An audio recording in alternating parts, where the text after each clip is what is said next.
There's a lot of talk these days in our culture about the significance of walls. We talk a lot about walls. Why do we build walls? We build walls in our homes to divide spaces, to separate one room from another. We build walls in order to protect us, to enclose us. Walls aren't anything new. We've been talking about walls throughout all of human history. We have the Great Wall of China. We have Hadrian's Wall in Great Britain. We have the Berlin Wall. Last service, someone reminded me, don't forget Pink Floyd's Wall. Growing up at the end of the Cold War, there was talk about an Iron Curtain, which was a wall we could not see, but was no less present, even because of its invisibility. And of course, right now, our country is in serious debate about the need or the importance or the reasons for a wall along our southern border. But there was this one time I came across a wall that was different than all other walls. This wall didn't divide people. It didn't separate us one from another. This wall was different. This wall actually seemed to bring people together. I'll never forget the first time I sat at the foot of that wall. It was the summer of 1989. And I was visiting our nation's capital in Washington, D.C. for the very first time.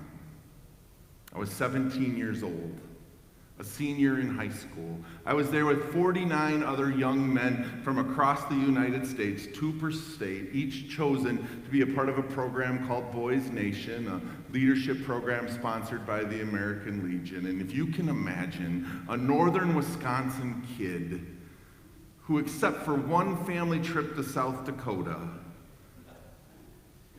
which is something we don't talk about in our family because it was terrible. They say I decided to go into puberty on that trip. They brought us all the way out here to the cornfields. Like, can we just go back to the hotel and swim? This was my first trip outside of my native land. And here I was at our nation's capital. And that's when I first saw this wall. There it was in the shadow of the Washington Monument. And I'll never forget that first encounter with this Vietnam Memorial Wall. Remember how the wall is constructed? It starts out literally below the ground. And as you start walking along it, there's this idle chatter that's going on between the visitors who are there. But there's this amazing thing that happens with its simple architecture that simply slopes up gradually towards the center. With each step, more and more names are revealed. And with each step, that idle chatter gets quieter and quieter and quieter until there you are, standing at its center in utter silence. You are surrounded by 58,222 names of men and women who lost their lives in the Vietnam War, and you stand there in absolute silence. You're at the holiest of ground. And you realize that there you are, standing there with people of different races and ages and ethnicities, and none of you are saying a word to each other. You don't know each other's names. You don't know where you are from. But in that moment, you feel connected to these people in a way that has rarely ever happened to me before in my life. I mean, I can literally close my mind's eye right now, and I can go back to that very first time I stood at that wall. I can still see the man in his uniform, searching the wall, looking for a name. I can remember the family that was there with their priest in his collar, placing a wreath. I remember the combat boots with the note and the teddy bear next to a senior picture.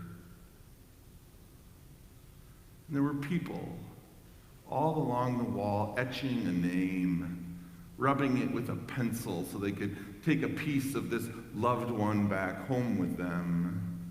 I knew that going there I would have a chance to come to that wall, so I brought a name with me too. His name was Robert John Davies.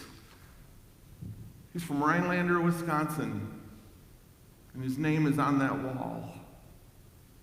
And I delivered newspapers to his parents for 3 years. And I saw that picture every month when I had to collect the $4.50 that it cost for a monthly subscription to the Rhinelander Daily News. And I found it. I found his name on that wall, and I took out a piece of paper, and I took out my pencil, and I etched it onto there, and I brought it home with me. And I vowed that I would stop by the Davies house, and I would give it to him. And I did. I knocked on their door. They came out. They looked me over. It took them a minute, but they remembered. I turned out to be a pretty good-looking kid after all. And I handed them the name of their son. At this point, the Vietnam Memorial had only been erected for about 6 years. They hadn't made the journey there yet. And so there we sat on the front porch of their home in utter silence, and the tears and then the hugs as they thanked me for remembering their son. Here I was at the age of 17, and I was completely awestruck by both the sacredness of life and the absolute tragedy of war. And I sat on that doorstep at the age of 17, and for the first time in my life, I tasted the kind of mercy that offers life, even in the face of unspeakable tragedy. Something changed in this young 17-year-old's life. My life would never be the same. I left that front porch that day, and I was committed that from that day forward, I would spend the rest of my life working for peace. Praise God. So that never, ever, ever again would we have to erect a wall where the names of young men and women would be put on there. Never, ever again would a paper boy have to deliver that piece of someone's life. So I left there committed to peace, but I also had this other shift for the first time in my life. I absolutely wanted to be a part of the pastoral call to ease the pain and grief of all of those who have been touched by life's tragedies. There it was, a prophetic call for peace and a pastoral concern for all of those who have been touched by life's struggles. It's my life's mission. Thank you, Lord. And I discovered it there on the front porch at the age of 17. I discovered it at a wall that could not divide us.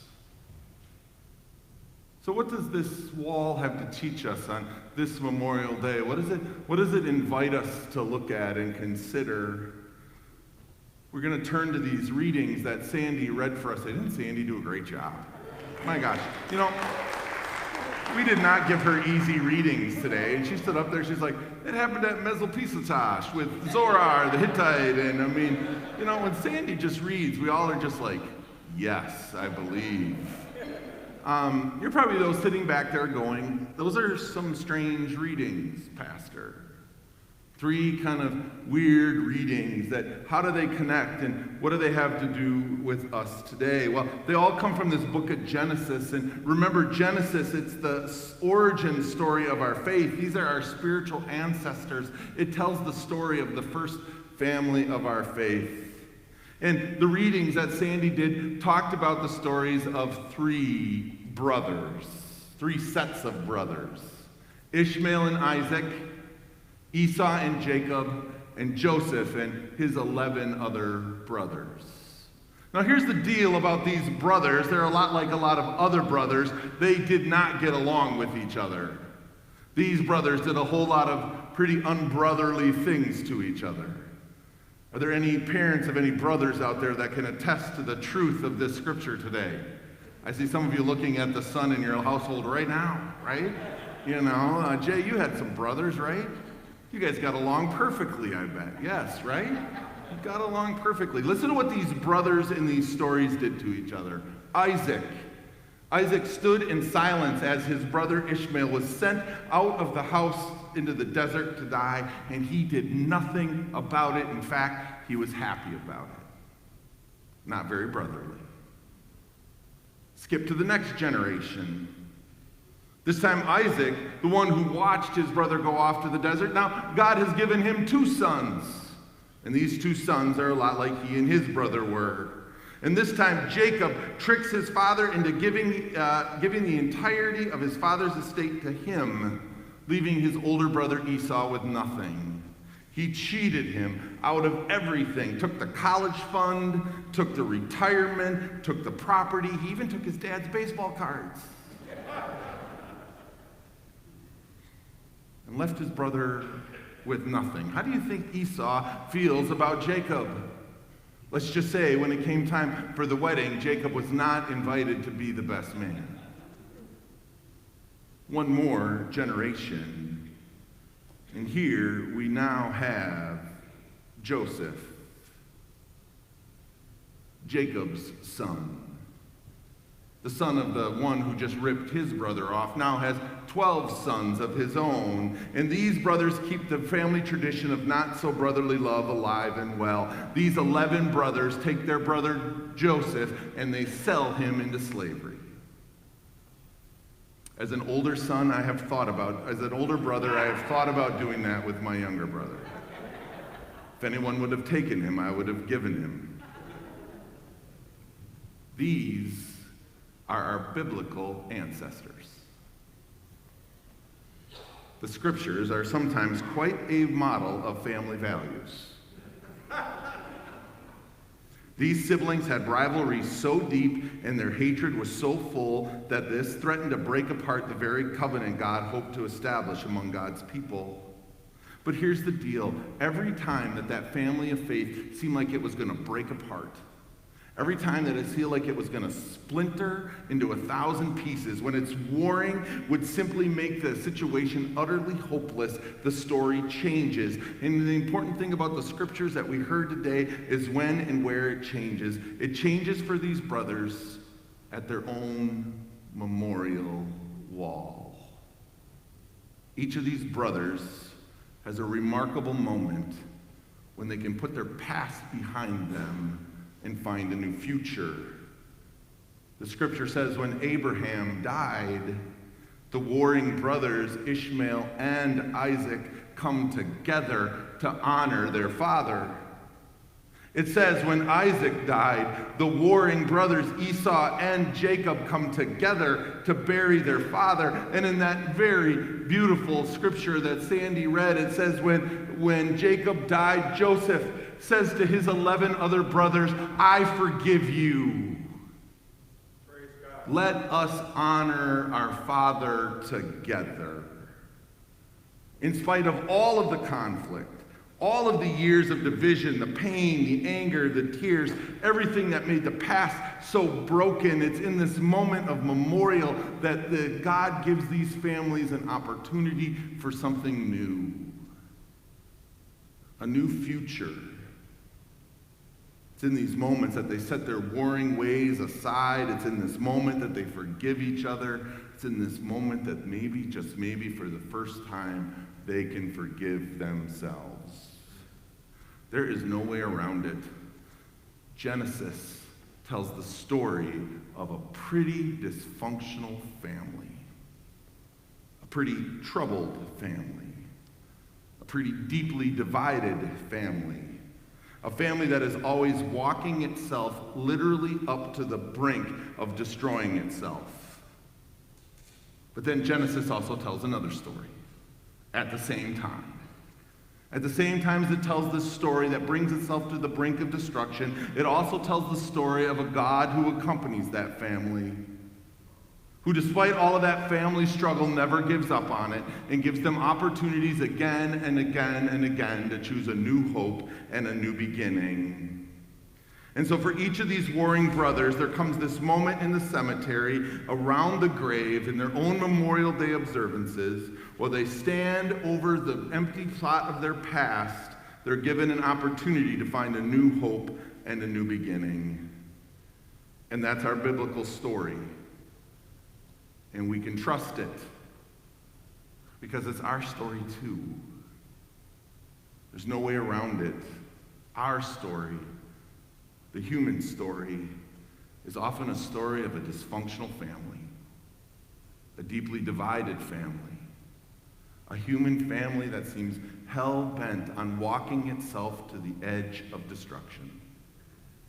And yet over and over again, we are reminded, like our ancestors, that that does not have to be the totality of our story. We find a God, a community, an essence, a presence that stands with us at the wall, who shows us that all the graves that our brokenness and our greed and our hatred and our division and our ecological destruction have left us, that God stands with us saying, brothers and sisters, will you stop all this and choose a different future? Will you choose a new hope? I've seen it happen for families. That moment at a loved one's death, where all the warring and divisions that have followed them up until this moment, that families sometimes in this moment of memorial can set it all down in order to honor their loved one, and in doing so, can create a new future.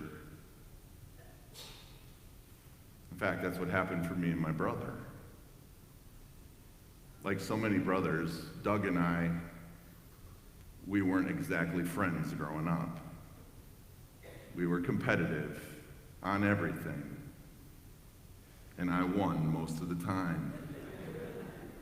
He's 4 years younger than I am, so he was a freshman in high school when I was a freshman in college, and Doug showed up at high school, and everybody was like, aren't you Jeff Nelson's little brother? And he's like, nope.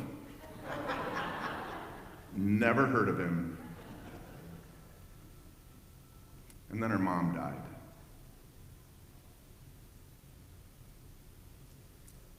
And we decided we didn't need to fight anymore. That continuing to struggle and compete and war with each other would in no way honor this woman who wanted nothing more than for her 2 sons to become friends. And although we had no hallmark moment, we have a new hope and a new future. Not just for ourselves, but for our kids, who are cousins, and who are friends. I've seen it happen for families, and yes, I've seen it happen for churches. I remember when I was pastor in Redford, I don't even remember the season, but I can tell you that the church was divided. People were mad at each other. I can't remember what the reason was. It was probably because they were painting the parlor a new color. Or maybe it was because there was a struggle about whether you could bring coffee into the sanctuary. I don't remember, but the fight was real. And the church was divided, and then Virginia Bastion died. And as we remembered the life of this sweet saint of the church, who welcomed all new people in, who found love a second time in life in her husband Clyde, as we celebrated her life, suddenly all of that division, all of that anger, all of that hate from each other just simply slipped away, and the church had a new opportunity to go back to doing God's work together. If there is any hope in Memorial Day, I believe this is it. That tomorrow people will go to the graveyards and they will remember all of those who died in the wars of the world. And it's our hope that as we stand at that moment that we will decide that the human cost of our warring ways isn't worth it anymore. And that we will find a new way to create a new future for all God's children. Over the years, people have left a lot of things at the wall in Washington, D.C., remembrances of those whose lives have been lost in that struggle. One of the things left at that wall was this picture. It's a picture of a young Vietnamese soldier with a young girl around the age of 7 or 8.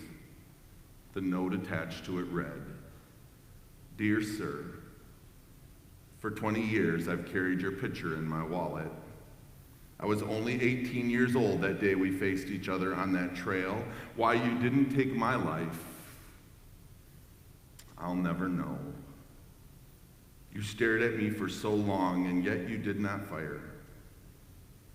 Forgive me for taking your life. So many times over the years, I've stared at your picture and your daughter, I suspect. I perceive you as a brave soldier defending his home.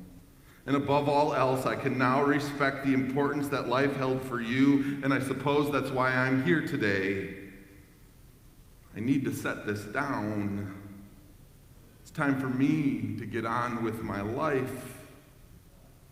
It's time for me to release my pain and my guilt. Forgive me, sir." Isaac and Ishmael came together to bury their father. Jacob and Esau came together to bury their father. Joseph and his brothers came together to bury their father. And in this note left at the wall, these two warring brothers come together to bury all the hate and all the hurt of the past and to choose a new future for themselves and for the world. It's Memorial Day weekend. And we do as our brother Art said. We remember. We remember not to glorify the wars of the past. We remember so that we may never go to war again. Amen. So that we can build a future that is different than the one that we have. We can choose the new hope to which God has given us. We want to remember today. And so I ask any that are here who have served in the military, who have served their country, if you just would stand for a moment so we can remember you. Would you stand?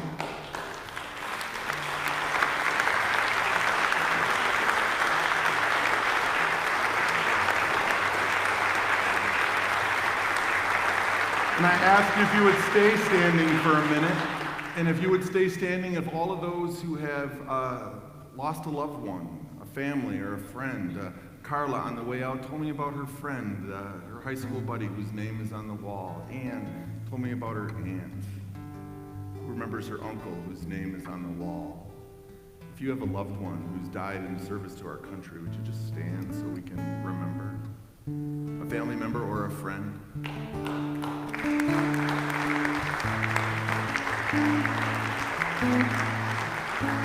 And finally, for all of those military families who have shared in the worry of a loved one who is at service, for all of those who have family who have served in the military, would you please stand?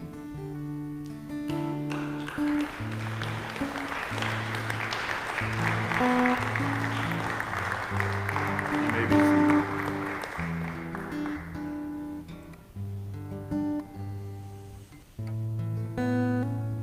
Well, I guess you could call that our summer of freedom, the year we both turned 18. We hitchhiked to Denver, straight out of high school. Man, we were a sight to be seen. And that was the year you dated my cousin, till they took us away in the fall. Now I dearly wish you were standing here with me as I touch your name on the wall. Touch your name on the wall. Touch your name on the wall. God help us all. Touch your name on the wall. every time I come here, I wear my fatigues to honor the men that I knew. I touch every name that came from my outfit, and I read them aloud as I do. Now, some people say that they all died for nothing, but I don't completely agree. Because this brother here didn't die for no country. He died for me. Touch a name on the wall. Touch a name on the wall. God help us all. Touch a name on the wall. Now, usually walls are made for division, to separate me from you. But God bless the wall that brings us together, reminds us of what we've been through. And God curse the liars and the tin-plated heroes who trade in the blood of such men. God give us the strength to stand up and tell them, and never again touch a name on the wall. Touch a name on the wall. God help us all. Touch a name on the wall. Touch a name on the wall. Touch a name on the wall. God help us all. Touch a name on the wall. If there is any redemption found in Memorial Day, it's that we will stand absolutely awestruck at both the sacredness of life and the tragedy of war. And that we will commit ourselves to be a people who work vigorously for peace. So that as we honor the names, as we touch on the wall, it is not to remind ourselves of some heroic past, but it is to promise ourselves a new future. Because that's what we owe to our veterans. It's to never, ever have to do this again. There's only one song you can really sing at the end of a day like today. And it says, let there be peace on earth. And let it